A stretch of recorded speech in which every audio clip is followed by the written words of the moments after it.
Every day in operating rooms in hospitals and clinics all over the world, doctors and nurses work hard to bring healing and relief to millions of people. Even though we know what it takes, that it takes years of study and training to be able to work in a modern operating room, we all have very natural reactions when it's time for us to be the patient. It's scary.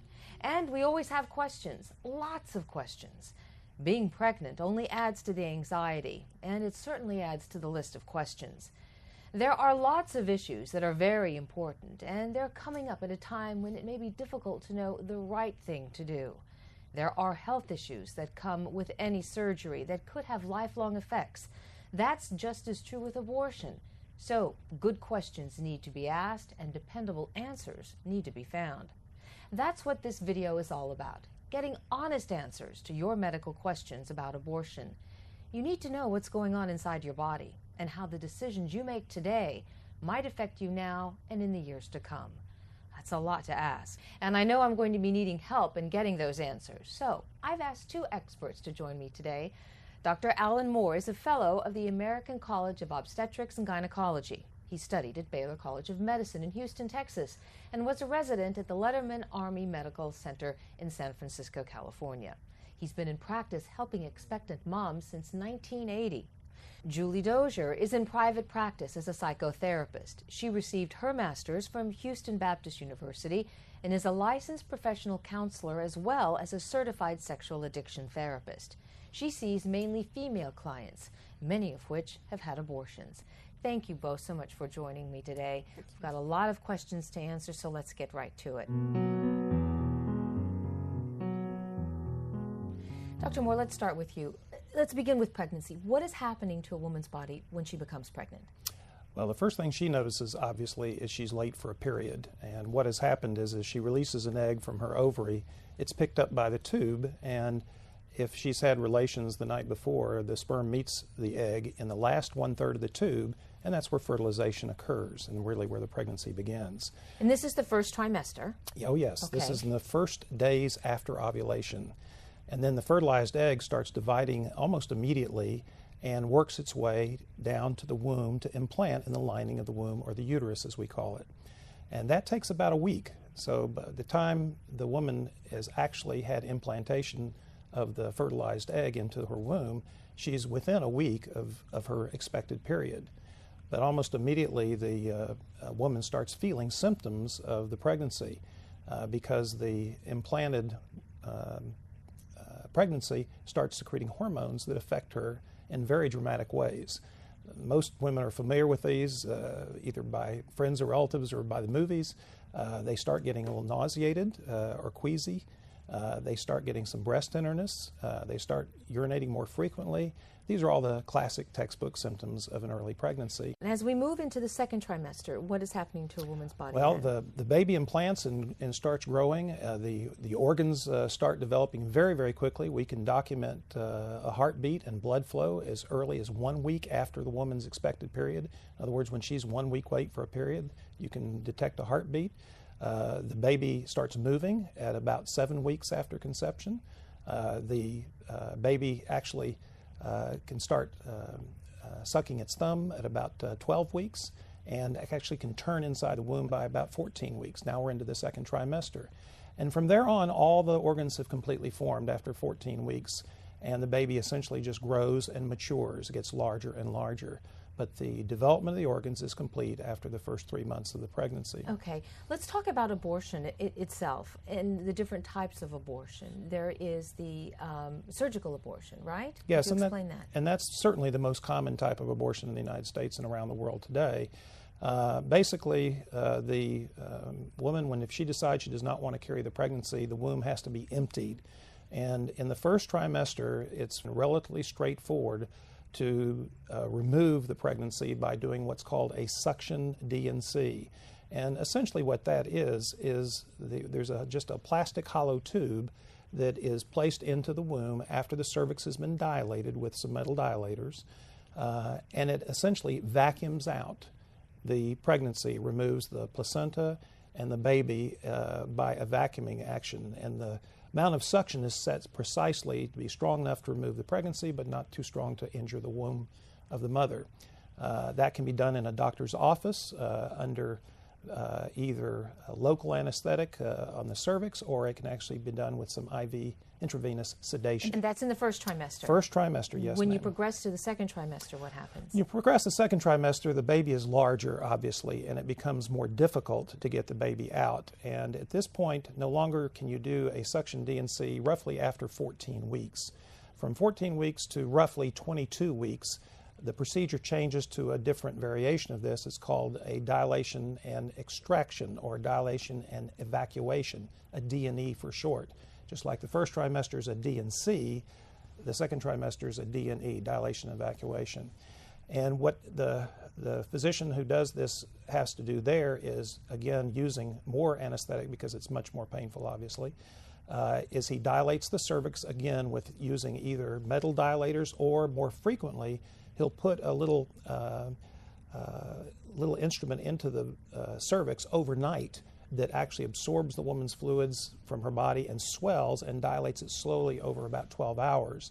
And that has less trauma to the cervix. Then when she comes in for abortion the next day, the cervix is already nicely dilated for the abortionist, and he's able to reach inside with a pair of forceps and literally pull the baby out one piece at a time. First the head usually, then the arms and the legs, and then the body. And then once he's gotten the body of the baby out, he then uses the first trimester technique of a suction curette, the little hollow tube, puts it in, and the suction removes the placenta. Okay. And then he lastly scrapes the lining of the womb to make sure he's gotten all the material out. Dr. Moore, thank you for that information. Of course, there's a lot of emotional stuff that goes on with this as well. And so, Ms. Dozier, I'm going to ask you to answer some of these questions. What is going on with a woman when she's facing an abortion? Probably more than anything is depression. After having the abortion? Right. But normally I see them on down the road. It's not like the day after. It is many times years after. And they may come in for depression. They may come in for relationship problems. And what do they tell you when they go through some of this? A lot of times they have no idea that it's related to the abortion. It takes some work, and once they do some of the trauma work, they're able to put it together and understand that, I began psychological numbing after that. I began numbing out in my relationships. And that affected this relationship and this relationship, and that's affecting my marriage, and that's affected me bonding with my present children, which is one of the effects, one of the consequences. So it has a snowball effect later on in life, that they don't even consider at the time when they're making decision to have an abortion. Right. Okay. Now, there's something called a medical abortion. That's correct. How is that different? Well, it's different in that it's the doctor taking care of this woman is trying to evacuate the uterus by inducing a miscarriage, naturally, if you will, but by using medication to do it. And to do this, he has to do two things. He first has to kill the baby, obviously, and then he has to induce labor of a manner of speaking to get the dead fetus out. So what he does is he gives a medication that kills the baby, and most people have heard on news and newspaper and radio and TV of RU-486. This is a pill that was developed in France, was illegal here in the United States for many years, finally became legal, and is now on the market, and any qualified physician can dispense it.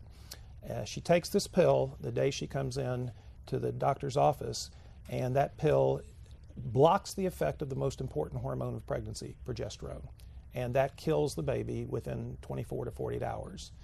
And then the woman comes back a couple of days later once the baby's dead, and then she takes a second pill, either by mouth or often vaginally, and this actually induces labor, contractions of the uterus, to expel what's left of the baby in the placenta. And is this done the first and second trimester? It can only be used in the first 49 days of the pregnancy.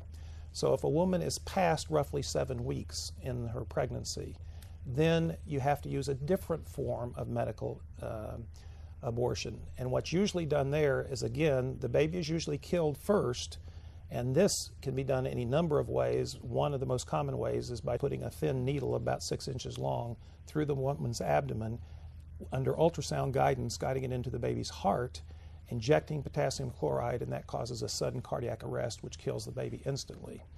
Then she's given medication, again, to induce labor. And what happens is she goes through labor, if you will.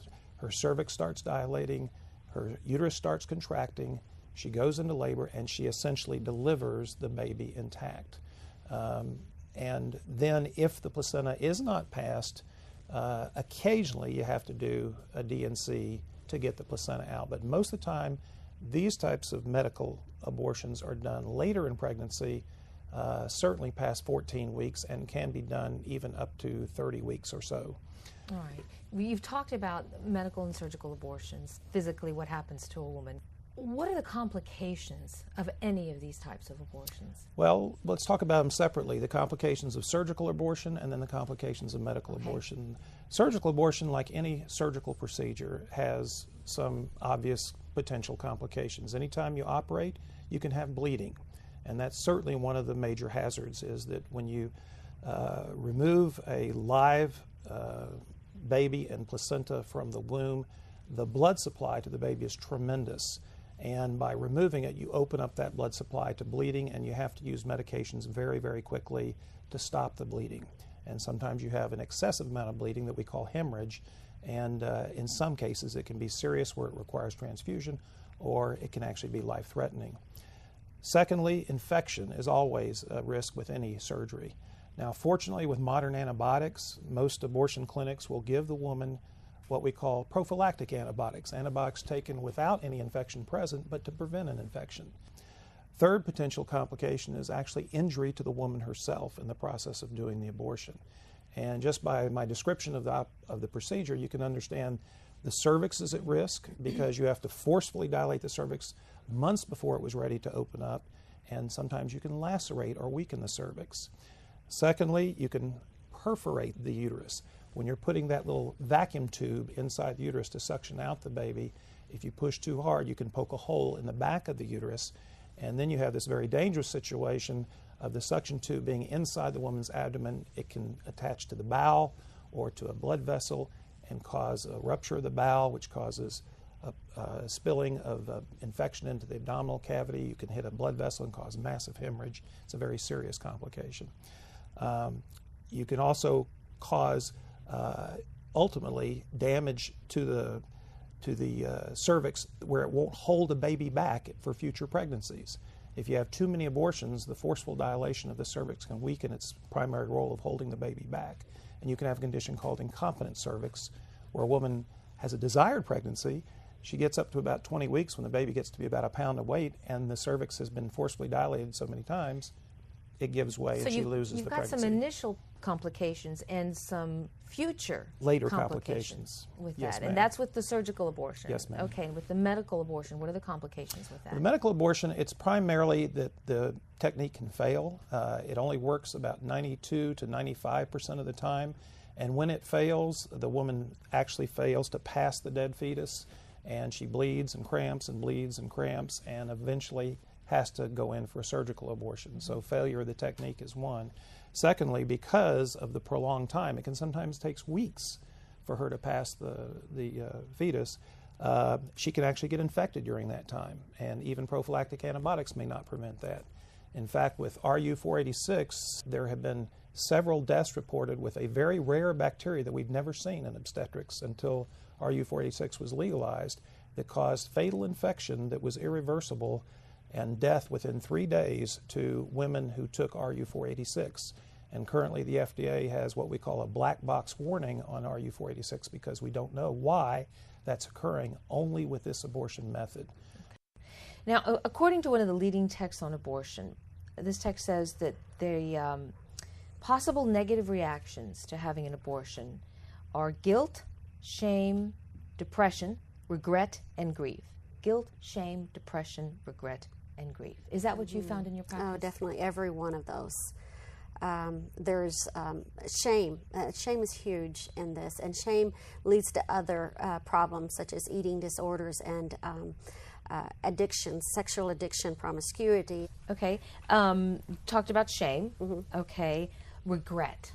I've never had anyone come to my office that has had an abortion that has not regretted it. And they've said that, is that if only, there's a lot of if onlys, if only I would have talked to someone that knew, if only I would have known more.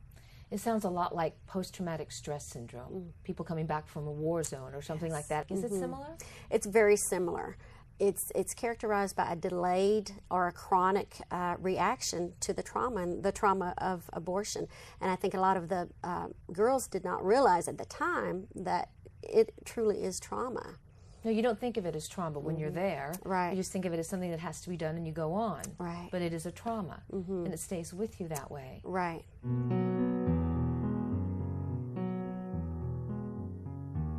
Now, onto the third trimester. Well, What happens then? fortunately, third trimester abortions are exceedingly rare because by then, obviously, most of them are done, quite frankly, for lethal birth defects. In other words, there's no chance of a living baby. It's very, very unusual for a woman to have an elective termination of a pregnancy that late. But the way that is done is either medically by just inducing labor, but since it's technically homicide if you deliver a live baby and then kill it, you then have to first stop the baby's heartbeat by injecting through the abdominal wall a medicine called potassium chloride into the baby's heart, which causes a cardiac arrest. Then you essentially bring the woman in and induce labor just as if you would a live baby and deliver the baby intact. On the other hand, the other surgical method for delivering a third trimester baby is to induce labor with the baby still alive and then do what's called an internal pedalic version. And what that means is the operator puts his hand into the vagina, into the womb, grabs the baby's feet, and pulls the feet out first and essentially delivers the baby in the breech position, which is feet first and head last. And he delivers the baby, first the legs, then the body, then the arms, so that the only thing left in the birth canal is the head. The body's outside the woman, and of course the arms are kicking and moving. And then what he takes is a large spike that he puts in the baby's base of the brain and suctions the brains out of the baby, and that of course kills it. And then when the baby's delivered, it's a dead baby, whereas if he delivered it alive and then did that procedure, he'd be committing homicide. So it has to be done while the head's still in the birth canal. And that's called an intact D&E, but it has become known in the press and in the controversy surrounding this as partial birth abortion. Ms. Dozier, what do you tell these women when they come to talk to you about this? That this is a significant event, and this is not small. And this is something you need to think through because it will affect you for the rest of your life. And that's not to say that there's not help out there. There's help, and you can get some professional help, and you can work through this. And don't think that this is solving a problem, because it's not. Thank you so much, Dr. Moore and Julie Dozier, for being here to answer some of the questions that I've had. It's not an easy thing to talk about at all, but it's important that we do talk about it because this is such an important and critical time in the life of any woman. We want to make the right choices, and to do that, we need accurate and thorough information. It's our hope that this video has provided that information and will help you make a good choice about your pregnancy and your future.